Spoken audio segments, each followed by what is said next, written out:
Welcome to Just Talking About Jesus. I'm Jan Johnson, a seasoned believer who loves relationships and, just talking about Jesus.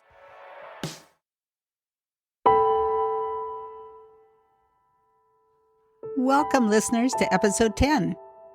In our last episode, we heard from Sean and Nancy Paul, who are missionaries in Guatemala.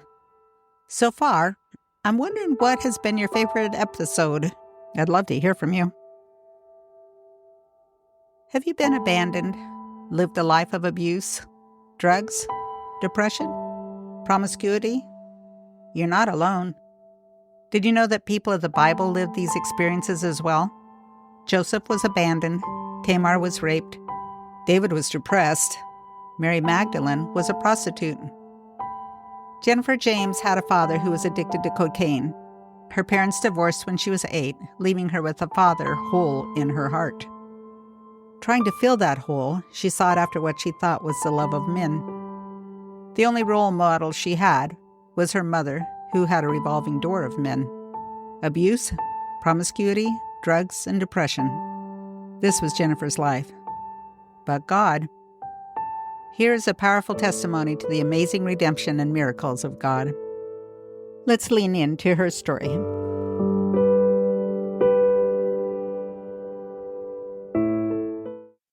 Jennifer James, welcome to Just Talking About Jesus. Glad to have you here. Thank you for having me. Tell me about your faith journey. Well, I was raised in a home where we believed in Jesus. I went to Christian school all the way from kindergarten up until 10th grade. We went to church, but not very consistently. My father was a cocaine addict and wasn't really home. I remember him gone more than being home, missing birthdays, Christmas, all holidays. I don't really remember him being there. So my mom, she was pretty good about taking us to church every now and then. I went to youth groups and stuff like that. So I had the truth of God in my life, but my parents weren't really walking it out. So I'd never really had the practical know-how of what it means to walk with the Lord. I just knew it up here in my intellectual, space. So growing up as a kid, I was having this deep want and desire of a love of a man because he wasn't there. My father wasn't there. I didn't know that as a kid, but that's just what I realized was this huge gaping hole that affected pretty much my whole journey in life. So my parents divorced when I was 8. My sister was 6. We're 18 months apart. We were very close. My mom used to dress us the same, put our hair the same, so everyone thought we were twins. We both took it pretty hard. And my mom pretty much after that had revolving door of boyfriends in and out. She met one man who she had 2 more children with, my brother and sister. And we're all really close-knit families, so we grew up together. They didn't really work out, so more boyfriends after that. When my sister and I hit, our puberty age of 12 to 13, we were very childlike up until that point, very, very sheltered. My mom kept us in a very tight little bubble, made sure that the world didn't hurt us at all, which was really nice. I had a really great childhood, very innocent and sweet. But when I turned 13, I thought I was grown, and the world hit me like a brick wall. And I dressed like I was grown. And we lived in LA. I grew up in Los Angeles, deep in the heart of San Fernando Valley. And lots of gang member activity. I was the only white girl on my street. All the rest were Mexicans. And I grew up in that culture and I loved it. Played soccer for 6 years, all that stuff. And it was great. But the gang member activity kind of hit me real fast when I turned 13 because I started dressing like I was a woman, but I wasn't. I was still a very young girl. And my sister was as well. And my mom was too naive, bless her heart, because she didn't realize what we were kind of stepping into. And my father wasn't there. And when he was around us, he really didn't give us any guidance or direction. So we were kind of left to our own vices and taken advantage of it at a pretty young age. Her and I started to sneak out and meet up with older men in their 20s. And, we thought they were loving us, but they weren't. They were just taking advantage of us. So that kind of behavior continued for a couple years. And my mom, she let some man move into the house that we had met at the mall because she felt bad for him. And this man was sleeping with my sister and I both in the house. And my mom didn't know about it. Then when she found out, she pressed charges, and this man went to jail for statutory rape. And that really was a catalyst of mental trauma for my sister and I. And the kind of promiscuous activity continued. And I got pregnant at 17, sorry, right after I turned 17. So pretty close to 16, but 17. And so at this time, I was still, in that Christian world, like going to Christian school. I had Christian friends, spending the night at Christian families' houses who had the kind of perfect mom and dad dinner at the table, all the stuff that I always wanted, going to youth group camp, singing all those worship songs, having religion class in school, but I was living like this separate life in LA because I went to school at a town that was like a half hour away that was kind of more for like rich people at a rich Christian school. So I never really related to my friends, but I lived in that world half the time. Yeah. So I was still kind of experiencing like God in that way, but I just didn't really understand what it meant to just walk with him because I didn't have that example for me at home. And I had asked Lord in my heart at a childlike faith of 7, because, they do those altar calls at school during chapel. And I had asked him in my heart at 7, then I asked him in my heart again at 15. But at 15, it was more of like, God, fix my problems. I don't want you as my Lord. I just want you to fix my problems. Being honest. And Right. so that was, and then at 17, when I got pregnant again, I asked him into my life. And again, I think it was more of a Lord. I got myself into a big change. Save me, help me. But I don't think I really understood what I was asking. So at 17, I decided to have my baby, and I grew up real quick.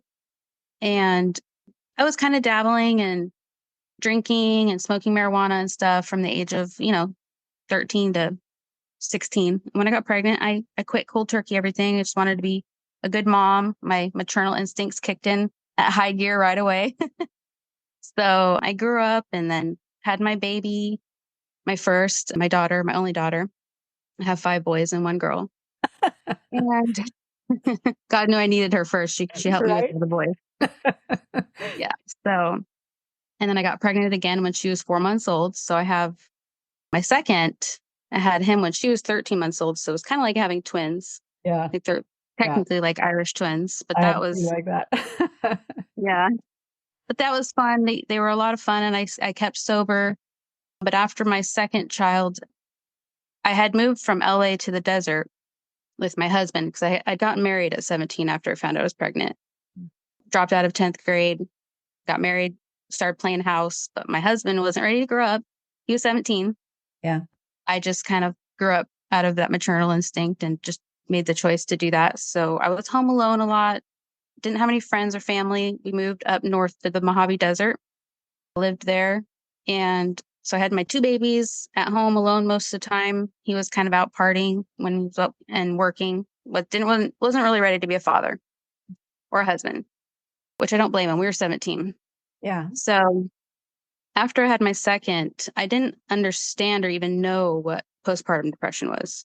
Oh. I had kind of experienced depression in my teen years after living that life of promiscuity and just not having a father and a mom that worked all the time and just, having the lack of love, I guess, that I needed.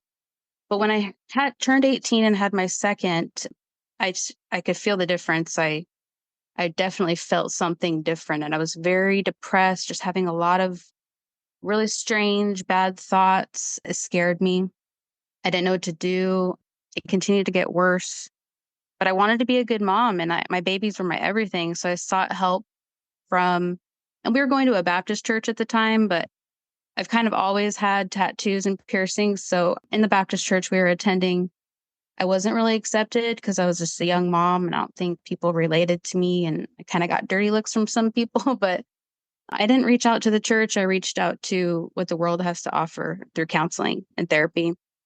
And they right away slapped me on antidepressants, anti-anxiety, not really understanding what I was going through. I just knew that my brain and my like, everything just wasn't feeling right, and I was just scared. Yeah. So at 18, just going through that postpartum depression, having my 2 babies alone in a town that I wasn't really familiar with. My husband wasn't ready to grow up. So I was kind of just in this deep, dark hole. And I started experiencing just this really dark feeling. Like I always felt like I was being watched, like someone was watching me. And I don't know. I think I really always felt like the enemy was just messing with my head. Mm. That's how I always felt. So when I went to therapy and I would tell them this, they're not really supposed to dive into the spiritual sense of things. They're supposed to be more on the psychological aspect of it. But I always felt it was a spiritual attack. Yeah. So I was always confused about that and it never really resonated with them when I was trying to tell them. But my husband at the time, with my first 2, he brought home marijuana and said, "Hey, you want to smoke this?" Because he was out partying and I was at home sober. So he brought it home thinking it would help me. So that kind of ended my sober streak, and I got back into smoking and then the drinking, and would do that at night when the babies would go to bed. And then he started inviting friends over. So we kind of started just partying again. And they were doing the trial and error of medication to see which would work best for me. So I was kind of on and off different medications and experiencing all the different side effects from those and going through some weird stuff and drinking and smoking. And so self-medicating and letting the doctors medicate me, nothing was really helping. I was actually just getting worse. Yeah. So through all of that, with him inviting all of his friends over, I started talking to one of his friends. And we began a relationship. And my marriage to my first husband, we were so young, we were just babies ourselves, and we just kind of grew apart. There was not really much there. We divorced. Mhm. And I married this friend of ours, who, by the way, have been together almost 22 years in October, but it was just the way it happened. So we related on a lot of issues through depression and lots of like bad thoughts and dealing with self-harm, eating disorders, all that stuff. We related in our depression, in our darkness. So that was kind of how we gravitated towards each other. So that kind of threw us into a whirlwind of even more addiction because we were kind of in our sorrows and in our darkness together. We kind of just, he was already into, drugs and alcohol as well. So we just kind of jumped in full force together in that. And it kind of just got worse. And we broke up for a while. Then we got back together. And when we got back together, I got pregnant with our first son, my 3rd child. And once again, I got sober again, quit Motivating. everything. Yeah, I was very motivated. When I know I have another human inside of me, I don't want to do anything. I want to make sure that I'm the best I can be for them. So I would always get sober as soon as I found out I was pregnant. Yeah. And after I had him, I hit my son Ashton. My postpartum depression got worse. Again, it came up and it just kind of came on heavier. Having 3 kids, I was 23 at the time. Not the greatest relationship because of the foundation that we had laid it on: depression, darkness, just all kinds of addictions. We didn't really have a really good firm foundation of a relationship. But we got married 2 months after our son was born. So we decided just to get married. We were together. We had a son. We were going to the same Baptist church, and our pastor came to the room when we had our son into the hospital. He sat down and he said, "So when are you guys going to get married?" So we decided, well, so yeah, 2 months later, we got married. There were some sweet people at that church, and they loved on us, even though I think they knew we weren't walking with the Lord. We were both, tattoos and piercings and just kind of had that look about us, but we still came to church every now and then. So I feel like God always kind of had me in a place where he was close, and I knew he was close. I just didn't, I only knew him in my, intellectually, right? I hadn't hit my heart yet. So we got married, and after I was done nursing, because I would stay sober until I was nursing, get right back into the smoking weed and drinking really heavily every night, and just back in that self-medication, kind of self-sabotage. The darkness kind of seemed heavier. I would see things, shadows, or my house, out my window, just things looking at me. I always felt like the enemy was really messing with me, and I would tell that to my counselors. I would always say, Satan's messing with me, and they would just kind of look at me like, What does no. that mean? Yeah, and they'd, jot down on their notepad whatever they jot down, but they could never give me any kind of feedback to that. They didn't have any understanding of that, Right, right. But that that's how I that felt. being a possibility of a reality. Hmm. Yeah. So, I would always just say, yeah, I feel like I'm in a deep, dark hole and Satan's laughing at me. And they just wouldn't really have much to tell me. They just kept upping my medication levels. So they found one that worked for me. I was on Prozac. And every time I'd go and I'd see me declining and getting worse, they would just keep upping my level of milligrams. And I remember one time I was talking to the psychiatrist, because after talking to the therapist, they sent me to the psychiatrist, and he would tell me that he's just going to up my levels of medication. And I remember him telling me, okay, this is the highest amount we can give you. After this, I can't give you any higher. He said, this should help. And I remember thinking to myself, well, gosh, if this doesn't help, and this is the most they can give me, and I don't get better, what else do I do? Right. And I went to my car and I just bawled my eyes out, because I felt like there's just no hope. I mean, I Yeah. just felt like there was nothing that was going to help me. And I felt hopeless. And I just had so much despair, and I just felt like I was in that darkness and I was never going to get out. And I got pregnant again. I was not ready for number 4 baby. I was very, very depressed about being pregnant again. Called my mom crying, crying so much. I'm pregnant again. And I was 26, and I said, I don't want another baby. And she said, God gives every baby to you for a reason. This is a miracle baby. Be thankful for him, or for this baby. So my mom helped, turn my heart around about that. And I just, realized she's right. Every baby that God gives us is for a specific reason, and he knows what he's doing. And so, my mom would always give me this kind of godly advice, even though she wasn't walking with the Lord at the time, just still boyfriends revolving in and out. And sh- she would smoke with me sometimes, so we had like this Christian belief in our family, Yeah. but there wasn't like a real Christian walk. So I guess I never saw that practically being walked out. So I just didn't even know what that meant. But I took her godly advice when she gave it to me, and it helped at times. So again, I got sober, finding out I was pregnant. Like I always did, I just get sober, drop everything. My husband kind of continued a little bit here and there, and but that was fine. I didn't mind. And so when we had our fourth, or my husband and I's second, but my fourth, he was a week late. He was a big boy. He was 11 pounds, 2 ounces. And I'm a small woman. I'm 5 foot. My torso is very short. So my babies pop right out, like pop out. I don't really have much room for them to grow up, uh, you know, this way. But when we went to go have him, he got stuck during being pushed. I was pushing, and he got stuck for about 20 minutes. And as the doctor was panicking and the nurse suggested an emergency C-section, the doctor cut his umbilical cord while he was still in me. And he went without oxygen for 20, 30 minutes. And they had to resuscitate him when he finally came out. It was a terrible, traumatic birth. And he was brain dead. He only lasted 9 days. And we lived in a tiny little desert town in the Mojave Desert. The doctor that delivered me was the only doctor that took Medi-Cal, and he was old and grumpy, and I think he was just burnt out and he couldn't handle what had happened. And so he tried to break his clavicles. So poor baby came out all bruised up. And so we were life flighted to a teaching hospital about 3 hours away, so that they could run every test possible to see if there's anything at all they could do to save him.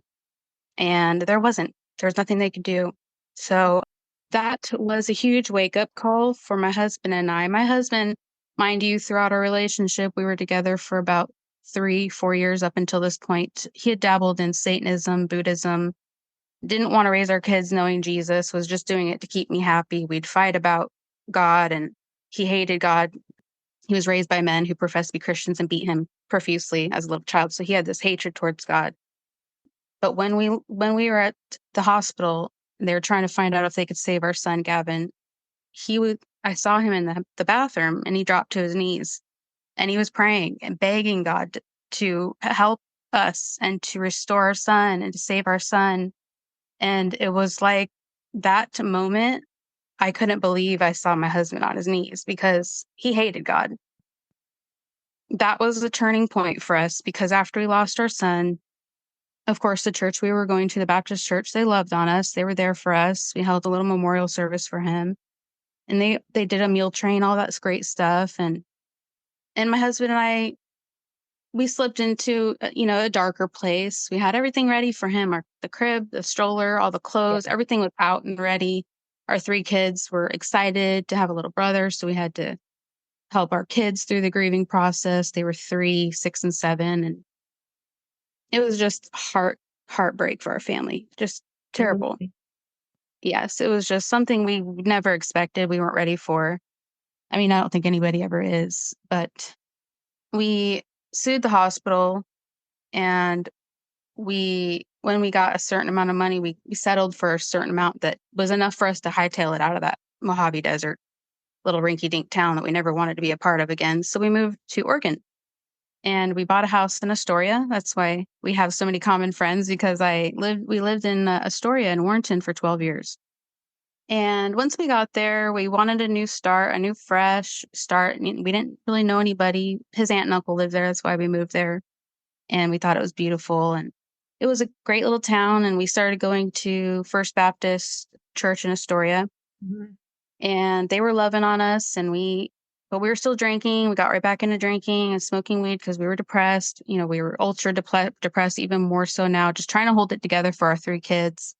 Both of us struggled with suicidal thoughts and self-harm. And so we're still kind of in that boat of just riding that deep, dark depression together. And we were just kind of in it harder because we lost our son. And I got scared because my postpartum depression came back with a ferocity that I had never felt before. And I was scared because the bridge is there in Astoria. They don't have bridges in LA. They don't have bridges in the Mojave Desert. But I was struggling with wanting to veer my car off into the water. I was just having these strong thoughts in my head to kill myself so much that it was scaring me because I had children. And so I had this really just intense battle going on in my mind. And I was so scared. I didn't see a doctor there because we moved there. I said, oh, this is a fresh start. I'm just going to start fresh. I don't need to see any therapists. I don't want to start any medication anymore. But I was still self-medicating. And I remember thinking, okay, I got to do something. Either I got to start back up with a counselor or therapist, get right back on medication, or something else. Yeah. I knew that didn't work because I had been down that road for 10 years and nothing worked. The amount of cocktails and medications they'd put me on, none of them worked. But then we started going to a different church because First Baptist it was really small, and we had our 3 kids, and they were like the only kids there. So we kind of wanted to reach out to another church where the kids, there was more kids for our children to play with. And so we wound up going to Coastline Christian Fellowship. And that church just kind of lit our hearts on fire because we originally started going there for their free meals on Wednesday. We'd actually just go and eat and leave. They were so sweet. They loved on us so much. They said, hey, why don't you stay for the service? And we'd be like, no, we already ate. We're just going to go. We did that for like 2 or 3 weeks. And they let us. They just let us come eat their food, leave. And then we finally decided, you know what, sure, we'll stay. Because they kept saying, hey, come on in. We have a service going on. And it was Steve and Smiley. I don't know if you know any of the people there, but they were just super sweet. And we finally decided to just listen to one of the services. And instantly God just started working really, really strong in our hearts. And I had received prayer from someone there to break addictions because I knew I needed to just stop smoking weed and drinking because it just was something I wanted to stop, but I had been doing since I was 14, on and off. It was the only way I knew how to cope. But I wanted it gone. So I asked, they had said, hey, if anyone needs any prayer for addiction or anything at all, an addiction had hit me. So I went up there and I got prayer, and I was bawling like a baby, like snot, slobbering tears, and I didn't even know this person praying for me. But I felt the power of God just so strong. And my husband was also, you know, God was working on him as well. And we used to get a bottle of Jägermeister every single night. And that was what we drank every night, and smoked weed. That was our nightly routine. But we had done that one night after we were, going to church, and we had got our usual bottle of liquor, and we sat there and contemplated drinking it for an hour. We never did that. Something didn't feel right. We're thinking that might have been the Holy Spirit.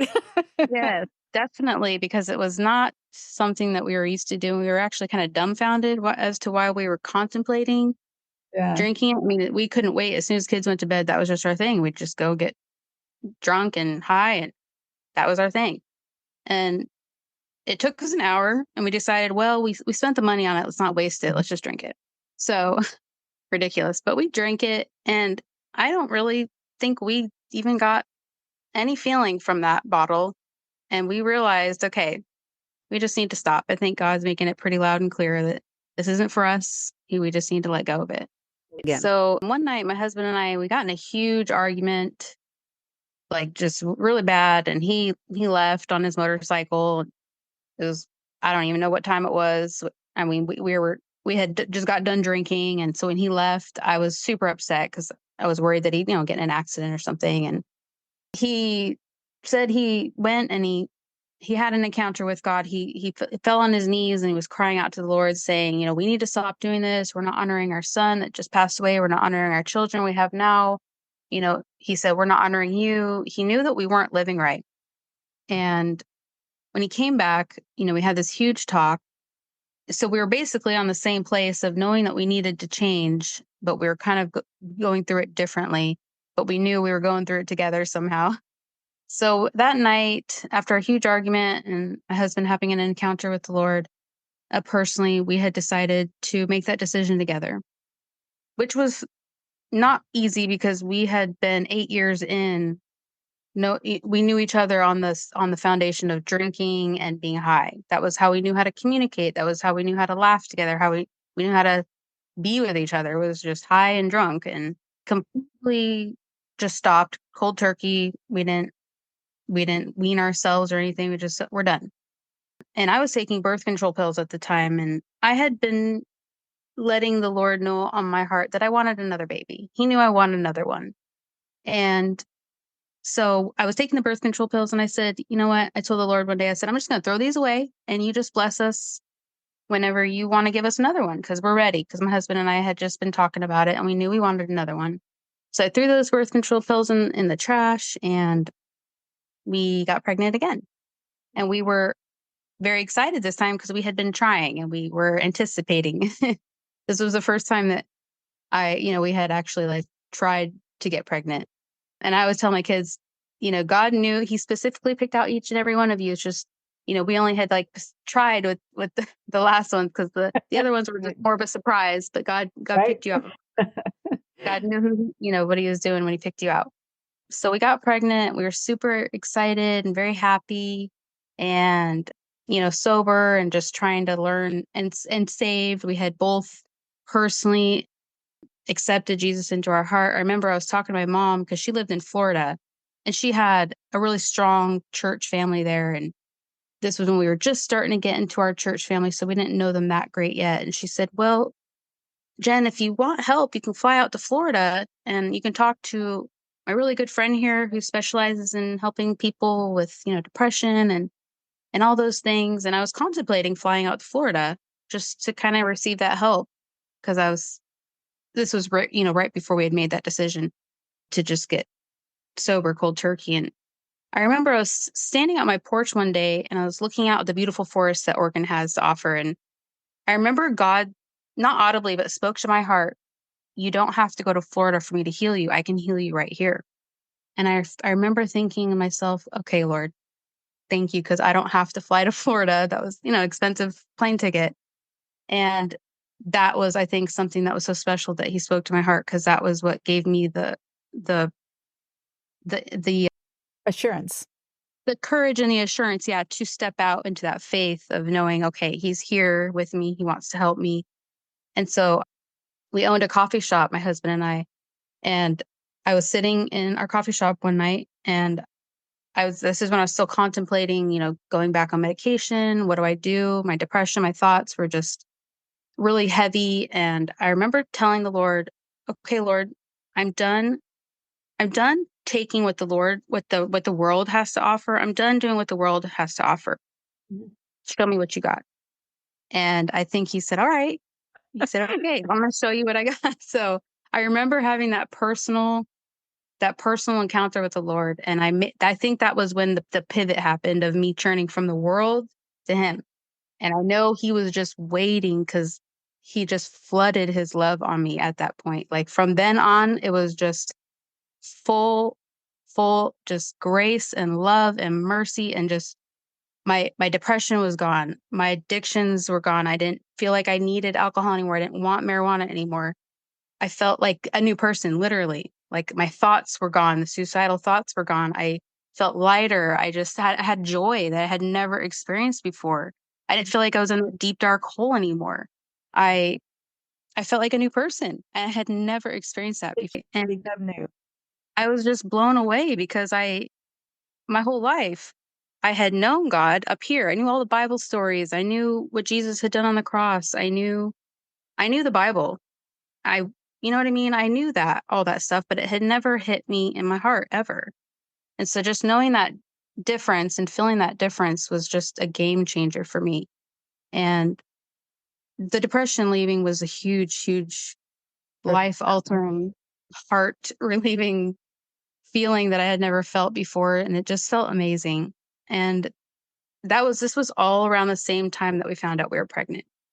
So it was like God did like so much really quickly. We got rid of my husband's Buddhist little statues. We like right away got like the Holy Spirit's light in our eyes. We started looking around our house like, okay, we need to get rid of this. We need to get rid of that.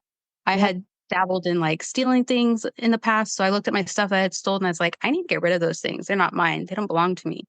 So we just started purging our house with all these things that weren't of the Lord, that we knew in our heart weren't of him before. It didn't even phase us, but now we realized we need to get rid of some stuff, and it was amazing, because God just started doing all this for work real quick, and it was great. And my husband and I were still just trying to learn how to be together, because we really didn't know each other. So Yeah, that was it's a whole new way of navigating.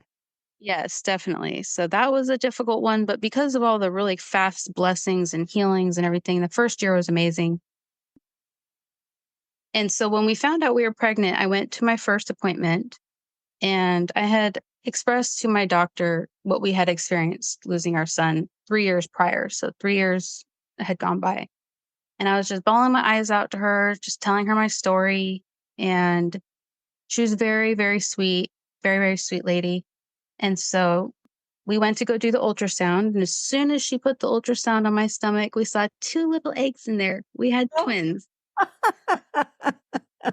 I was in shock. I couldn't Oh, believe it. isn't that My just husband, like God to just yes, oh, yes. So I knew instantly God was like, you had lost one, I'm gonna give you double. And I literally just lost it. I was but tears of joy this time. I just got done tears of sadness and grief, and it changed straight over to tears of joy.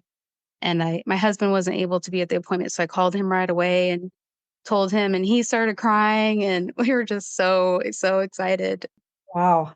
And it just healed our whole family, because we got home, we told our kids, and they literally were just jumping up and down and just like laughing and clapping their hands. They were so happy. Our family was just so happy, because we had gone through 3 years of grieving, and they had seen their parents go through grieving and Yeah. depression. They knew it was just so hard on our family.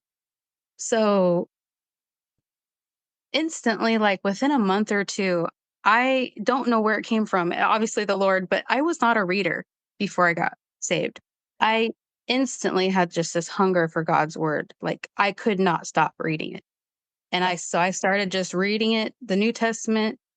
And then I had met a friend at church. Well, she's a sweet, seasoned saint, and she had told me, you got to read the Old Testament too. And I said, I don't know. I know some of the stories. She said, no, it's God's heart, just like the New Testament is. They go together great. So I started reading the Old Testament, and I was talking to a friend of my mom's, and he was telling me about King Josiah.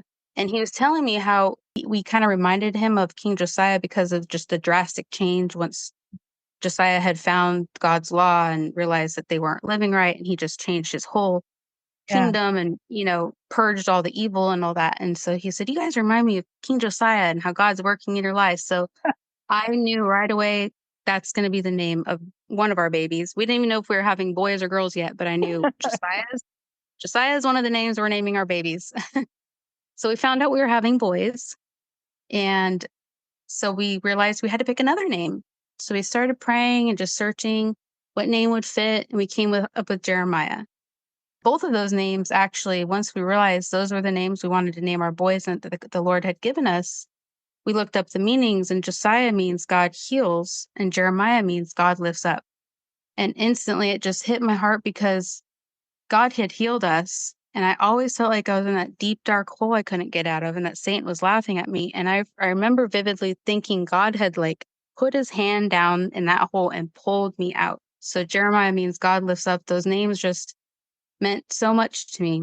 And I knew God had given us our boys for a purpose, for a reason, all of our children. But, it was just such a healing process for our family. And they were big babies. They were twins. They were 7'4" and 7'15". I had 15.3 pounds of baby. Oh my gosh. I had a C-section because the doctor said, let's just do C-section. That way there's no complications or worries. And they're 12 now. So they're my babies. God just drastically changed our whole family. Our kids, before we were saved, we used to listen to unsavory music and stuff that our kids probably shouldn't have been listening to. And our kids, we instantly just started changing and switched over to Christian music and clean music. And we started dressing differently. So our kids saw that change in their parents, and it happened pretty quickly because we weren't depressed anymore. And we were going to church all the time. And Church was different for you. Going was yeah, this kind of hearing it, but now everything was going right to your heart. yes, definitely. And I started just having all these light bulb moments because, like I said, I knew God in my mind. But once your mind and your heart are aligned, and it just all these things that I had already known just kind of had the meanings all came alive to me. Yeah. All the Bible truths and all the things in the Bible that I had heard my whole life, but hearing them now with my heart and knowing Jesus personally, they just hit me so, so differently. And just the healing just was so powerful in my heart because all that time I had been wanting the love of a father because my father wasn't there and sought it from older men. I instantly knew, God, you're my father. You're what I've been craving this whole time. You're the only one that can give me that love that I've been wanting and needing. You're my answer. I've been searching in all the wrong places. And how And so, wonderful that your husband, God drew him at the same time so that you could do yes, this journey together. yes, definitely. It hasn't been, an easy journey, but it's definitely been full of blessings and restoration and healing. God had to do some huge changes in our marriage as well so that we can kind of start from scratch and learn how to be with each other, but as a Christian couple, and just pretty much learn how to be with each other as people, talk to each other, communicate. It was so, but God is so good, and he's been so good to us. And I still have the stain of the world on me, but I started choosing tattoos that represented God more. So, I have the Lord's Prayer on my arm, and, I just tried to choose tattoos that I feel like represent the Lord more. But Yeah. yeah, so Do you have some favorite scriptures that just you cling to? yeah. Romans 12:12 has always kind of just been my core verse that I've always turned to. I love it because it's so simple, but so powerful. And it's just something I've always turned to when I just need that truth. Be joyful in hope, patient in affliction, and faithful in prayer. And I just love those truths, but they're so powerful. And Jeremiah 29:11, that he has good plans for us to prosper and not to harm us. And just, yeah, I definitely appreciate God's word so much. And it's really been an anchor for me because living in this world can be very difficult. And, there's still trials and Yes. tribulations and difficulties, and it's not Have you easy. And have you found a good faith community where you're living now? yes, so we had moved from Oregon 3 years ago, almost 3 years ago. We now live in North Florida. We're in the Panhandle. We're about 30 minutes away from the southern border of Alabama. And one of the things that we actually were looking for when we made the decision to move to Florida is to find a Calvary church, because since we had been going to the Calvary church in Astoria, we decided we love Calvary church. We love the way they teach systematically through the whole Bible, through the whole counsel of God's word. We wanted to stick to that. So we found a Calvary church in Alabama. We have to drive an hour, but it's worth it. Yeah. They're not as plentiful here like they are on the West Coast. There are a few in Florida, but they're very far away. So Alabama is where Yeah. we're at. And we've been going there since when we moved here. We started going about a month after we moved here. So we've been going there for almost 3 years, and we love our church family. And Sure they love you. oh yeah, they love us too. And our kids love it. The youth group there is great. And it's still a baby church. They're only like 5 years in, so it's kind of small, but it's great. The people there are amazing. So, Jennifer, what would you tell a listener who might have been in your past? What would you tell them?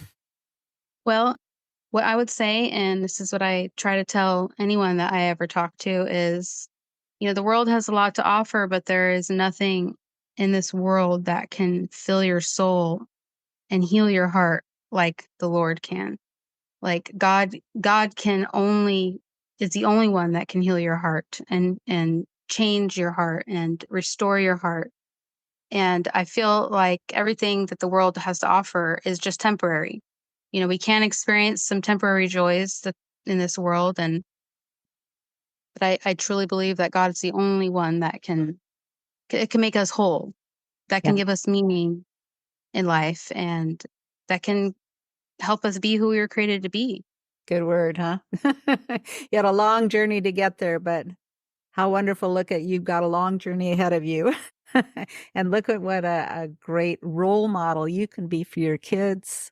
Both of you can be for your kids. Just even having a solid marriage together for them to see that and have both of you in their lives. Yes, definitely. Yes. My children are my mission field, so they're my they're the ones I pour into the most, Yeah. and they're my everything. And my oldest have had their moments where they walked away for a bit, but they've come back.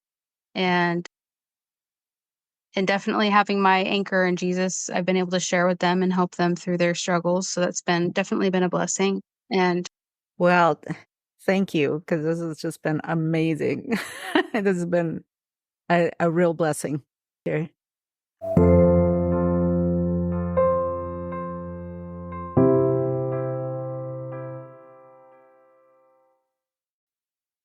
Well, Brenda, that was a lot to take in, right? It was.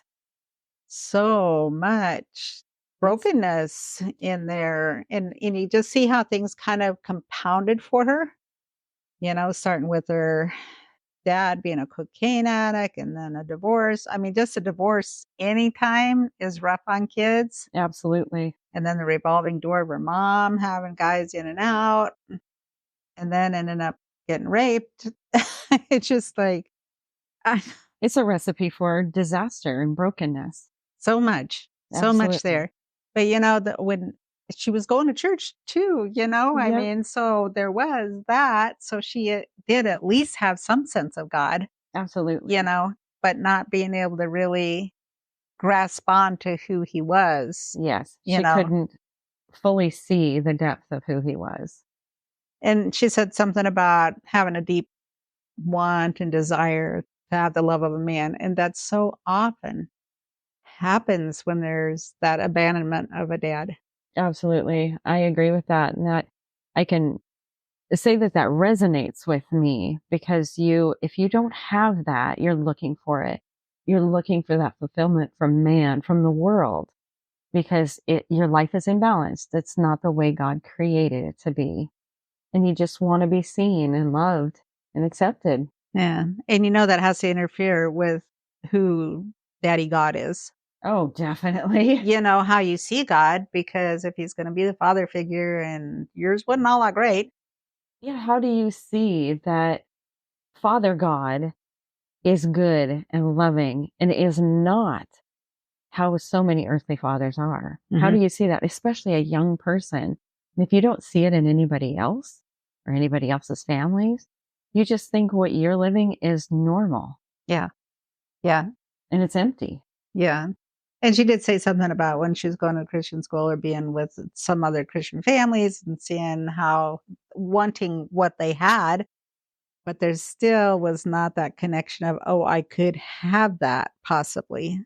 Right. Right. I think there is that. You see it in others. I remember seeing what you think are normal families, but I don't think that it really clicks that you can be different, that you can write a different story, that God can carry you on a different path. You don't have to keep repeating the same experiences that you have had. Well, and then of course there's the aspect of when you're a kid, what are you going to do? Right. You're powerless. You think you are. In some ways, unless you've got somebody from school or from a church, it really makes a connection with you, right? Right. Where's the advocate? You need one. You need an advocate, which ultimately we have in Jesus. Right. Right? That very thing that we need. Yep.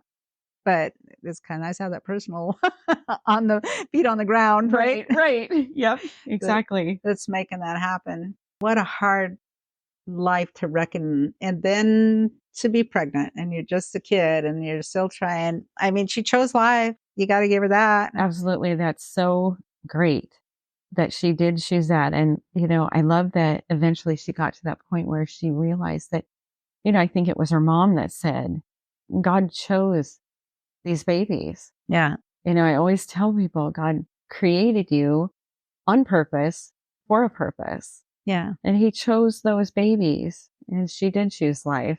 It was rough for quite a while. It was rough, but also, I just give her so much credit for realizing that she had life and that she needed to protect it, so that she quit doing drugs and quit doing alcohol and, those destructive behaviors.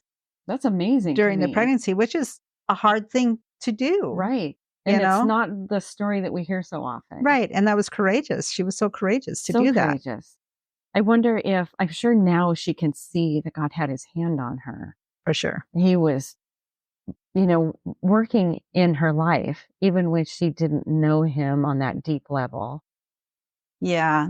And she said several times that she'd accepted the Lord. I think that is a process as well, because when you're 7 and you're a different person when you're 14 and 17 and 20 and whatever. I know that he's got something for me, but what is that really? I know that I'm supposed to, I do want that at some level. She wanted that, right?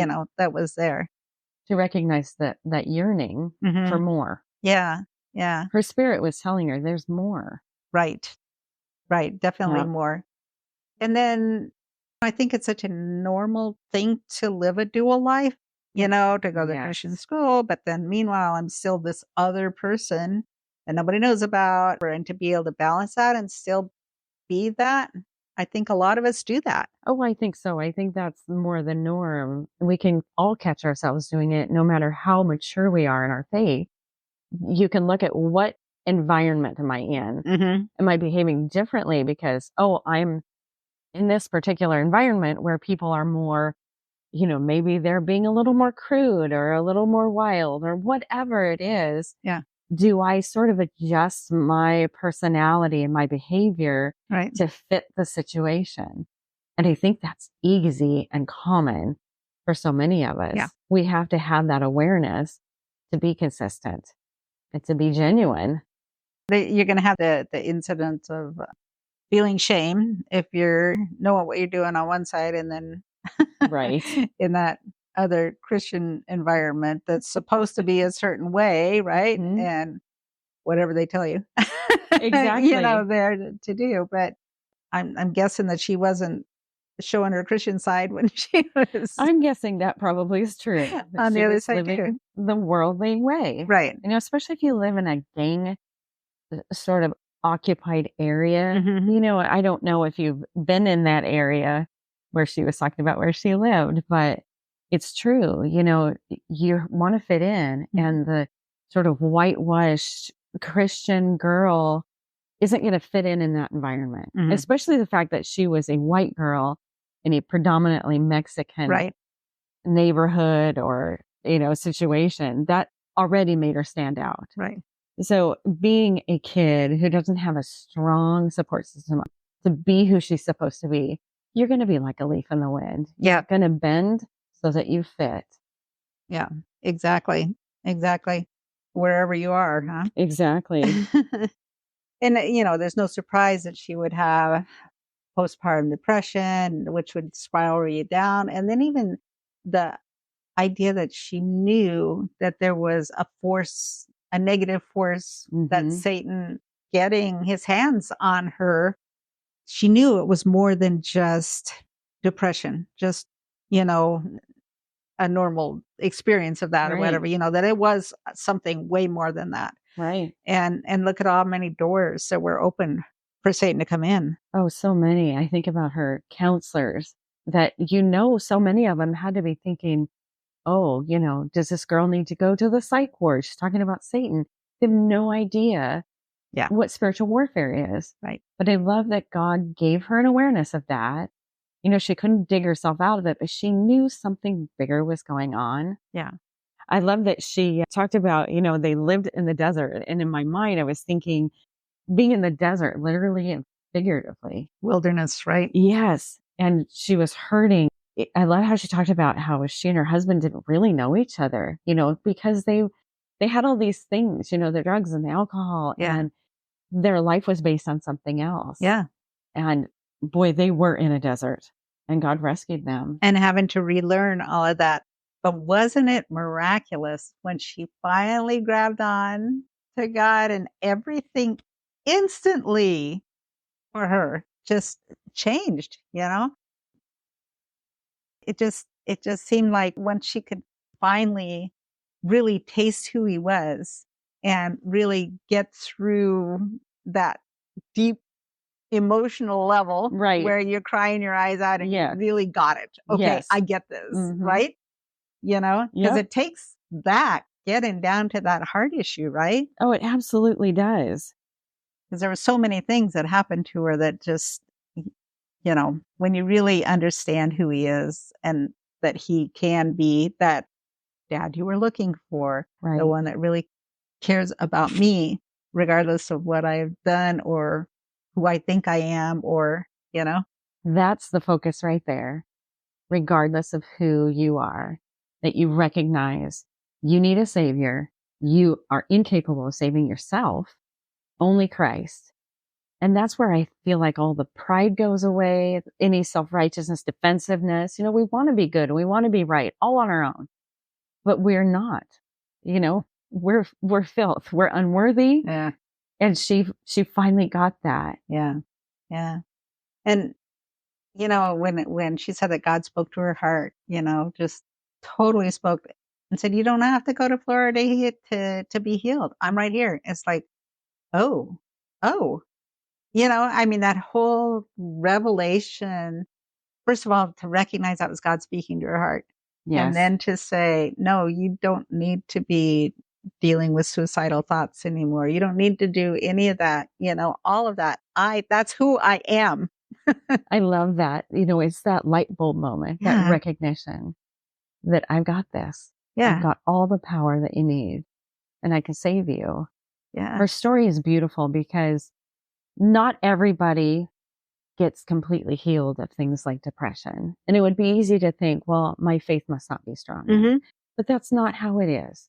He heals some people, other people, there's a reason. Yeah. And if we can really just sit in that trust, Yeah. that we trust him, there's a reason. And we can trust that whatever suffering we go through, there's growth in it for us. And everybody's story is different, Everybody's. you Yeah. know? And that's another beauty of God, is to be able to see your hearts, see everybody's hearts for who they are. And he knows what you need and when you need it. Yeah. That's perfect. That makes me think of listening to her and thinking about the experiences she had in some of the churches where she was not welcomed or invited in. I've been in those situations. I think all of us have, where it just almost feels like there's an invisible wall that you just can't get past. Mhm. It makes me think of how all of us just want to be known. We want to be seen on a deeper level. And if we can all sort of live in that posture of remembering that, Mhm. that all of us don't have value outside of Christ, and to look for that person that is alone or on their own, to say more than hi, to really look them in the eye, whether they look like us or they look completely different. They're just as valuable as we are. And we might find a unique connection with someone that we would never, ever suspect if we didn't speak to them. Right. Right. Ways it's something that the universal church could work on more, Absolutely. to really be watching, in the morning before you come to church, to say, God, who do you want me to encounter? Who do you want me to speak to? And who do you want me to maybe build a relationship with? Maybe if she'd have had that somebody that did that relationship with her way earlier, it could have changed her life. It could have prevented so much pain. That's the greatest thing, though. We can say, yes, somebody missed the opportunity. And I'm sure God was calling people, step into this girl's life, speak to her on a deeper level. There's more here. Really invest. Mm-hmm. But God can take all of it and turn it into a beautiful story. Yeah. I love that he takes everything we've gone through, everything we go through, and he still writes it into a beautiful story if we let him and we turn to him.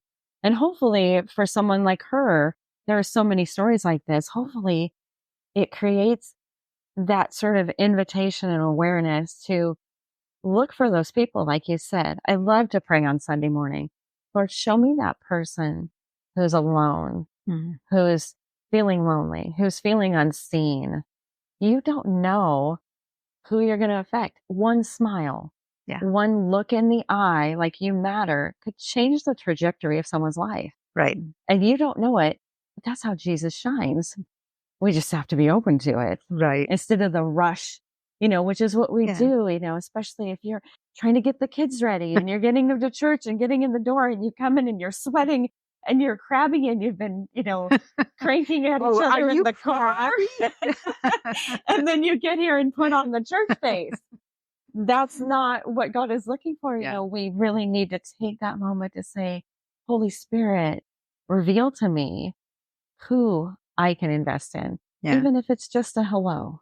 And maybe if you want to go to coffee, or maybe I can watch your kids so you can go shopping or do something or whatever, but something that would build a little bit more of a relationship to open the door to vulnerability. That's beautiful. Absolutely. Right? Yep. That's the way we need to be living. I mean, obviously she had people from churches that were helping her out, we're giving her baby things and doing the kind of things, which are all really good, wonderful things. Right. And I don't negate any of that, but there's always that more. Yeah. Deeper. How can we be more? Mm-hmm. Yeah. Yeah. It just takes one person. Yeah. Yeah.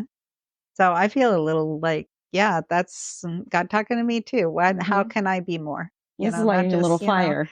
Right. Yeah. How can I be more to somebody else and maybe help disciple them? Right? Absolutely. That's where God wants us to be. And isn't it so like God to give her twins? Oh, when I heard that, I was thinking of the double portion, and I was thinking about Elisha knew that Elijah was going to be taken up. And what was his last request? He wanted a double portion. Yeah. And that's so neat. They had lost, they suffered, they grieved. And it seemed like an unnecessary loss. Yeah. And then God gave them that double portion. Yeah. What a beautiful redemption. And into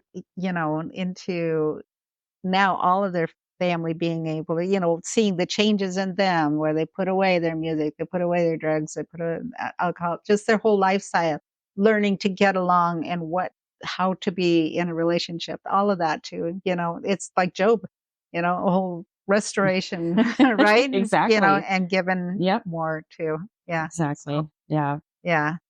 I was thinking about Romans 15:7 says, therefore welcome one another as Christ has welcomed you for the glory of God. And that's what we need to be doing. Yeah. To everybody that crosses our path. Yeah. Yeah. But I'm just grateful that she was willing to be vulnerable and to share this with us, because there's always in her story, I'm sure many people that will be touched, right? Absolutely. People need to hear these kind of stories. Yeah. Yeah. Okay. Well, it's about time to close up. And thank you, Brenda. Thanks for inviting me on. Thanks so much for listening. I look forward to sharing another transforming story with you next week.